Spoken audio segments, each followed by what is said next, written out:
Assalamualaikum warahmatullahi wabarakatuh. Selamat siang teman-teman semua.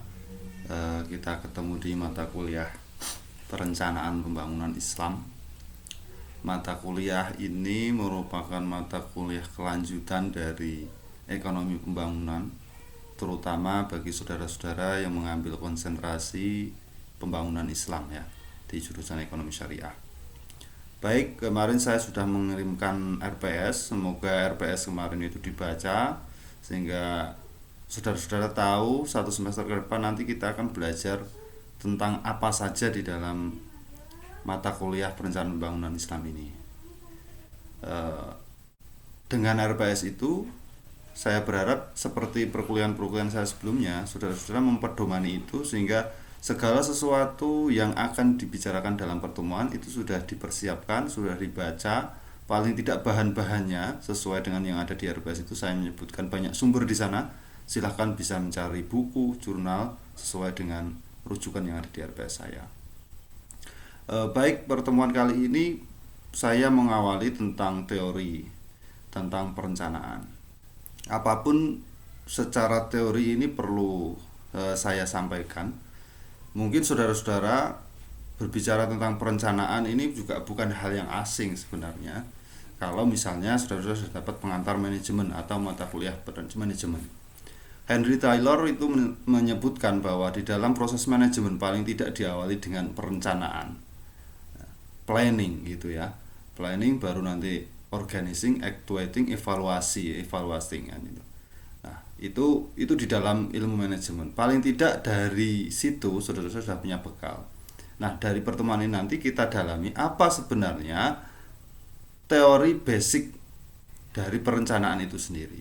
Karena apapun perencanaan sebagai satu disiplin ilmu ini menjadi penting untuk saudara-saudara ketahui di awal agar nanti di dalam proses pembelajaran kita di mata kuliah perencanaan pembangunan ke depan itu juga tidak lepas dari konteks teori yang akan kita bicarakan pada hari ini.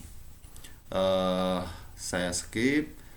Intinya bahwa perencanaan ini bagian dari ilmu yang perlu saudara-saudara ketahui.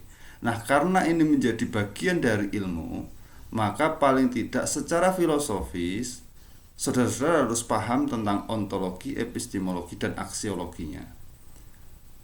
Nah, perencanaan sebagai disiplin ini kira-kira membahas apa yang kira-kira ingin Anda ketahui dan seberapa jauh saudara-saudara ingin tahu tentang perencanaan ini sendiri.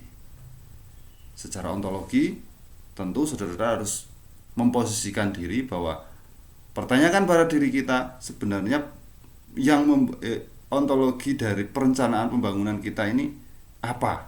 Sebagai seorang pembelajar tentunya, sebagai seorang masyarakat yang berada di tengah-tengah keberadaan kita di suatu negara misalnya, ontologi kita apa? Artinya ontologi ini adalah membahas apa yang ingin kita ketahui dan seberapa jauh kita ingin tahu tentang perencanaan ini sendiri. Nah, yang kedua epistemologinya. Epistemologi ini membahas tentang bagaimana cara kita untuk mendapatkan pengetahuan, terutama hal ini adalah tentang perencanaan itu sendiri. Cara kita untuk belajar tentang perencanaan itu seperti apa? Itu epistemologinya. Nah, yang ketiga, aksiologi adalah ini membahas tentang apa kira-kira kegunaannya setelah kita tahu tentang ilmu perencanaan ini nanti. Artinya saya ingin mengajak teman-teman bahwa ketika kita nanti mempelajari perencanaan pembangunan Islam, maka tidak boleh lepas dari ini, ontologi, epistemologi, dan aksiologi kita. Karena apapun pada dasarnya perkembangan sebuah ilmu harus kita tarik pada garis filosofisnya. Karena tanpa itu saudara-saudara nanti akan belajar dan tidak punya arah dan tujuan. Nah, ketika kita tarik pada pemahaman yang lebih filosofis, kira-kira begitu, karena kita itu orang kampus, insan cendekia katanya begitu, maka ini menjadi penting untuk kita pahami. Gitu ya. Nah, saya langsung saja pada teori perencanaan. Memang teori perencanaan ini sebagai bapak perencanaannya adalah Howard dan Katz. Ini saya ada bukunya, nanti bisa saya share. Howard Gates ini mengawali tentang evolusi perencanaan itu sekitar abad 19. Artinya ilmu perencanaan ini bukan ilmu yang tua gitu ya. Muncul di abad 19. Pada rentang waktu itu memang yang berbicara tentang perencanaan pertama kali adalah orang-orang arsitek, orang-orang teknik sipil. Ya, orang-orang arsitek dan teknik sipil, sehingga eh, memang tidak bisa jauh-jauh dari situ. Baru di sekitar tahun 1950-an itu perencanaan itu berkembang memang pada aspek-aspek yang lebih luas, termasuk salah satunya adalah bidang-bidang sosial, budaya, dan ekonomi. Disinilah kehadiran perencanaan pembangunan itu bisa bisa ketemu gitu. McConnell mengusulkan paling tidak ada 3 kategori tentang perencanaan. Teoris in planning, artinya secara substansial teori perencanaan ini dikelompokkan sebagai bercorak ekonomi, arsitektur, dan seterusnya. Artinya teori ini dikelompokkan dengan corak keilmuan atau teoris in planning. Yang kedua adalah teoris of planning. Of planning artinya tiap teori ini mempunyai proses tertentu, sistematika dan metode tertentu of planning. Yang ketiga, McConnell mengelompokkan pada teori for planning. For planning artinya kegunaannya ini dalam teori perencanaan ini mengandung strategi implementasi, membutuhkan pertimbangan-pertimbangan aspek baik politik ataupun moral. Ini teori awal yang harus saudara-saudara pahami, bahwa ternyata di dalam perencanaan itu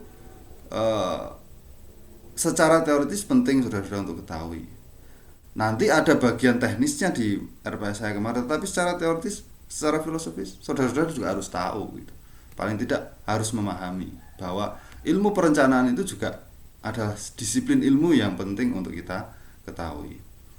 Nah, ini saya skip. Saya kira bahwa teori perencanaan ini paling tidak ada 2 sifat. Yang pertama adalah sifat explanatory dan yang kedua adalah sifat perspektif. Sifat explanatory ini merupakan sifat yang terkandung di dalam ilmu-ilmu sosial yang istilahnya pengaruhnya itu terhadap perencanaan dapat ditelusuri melalui pendekatan kritik sosial. Artinya apa?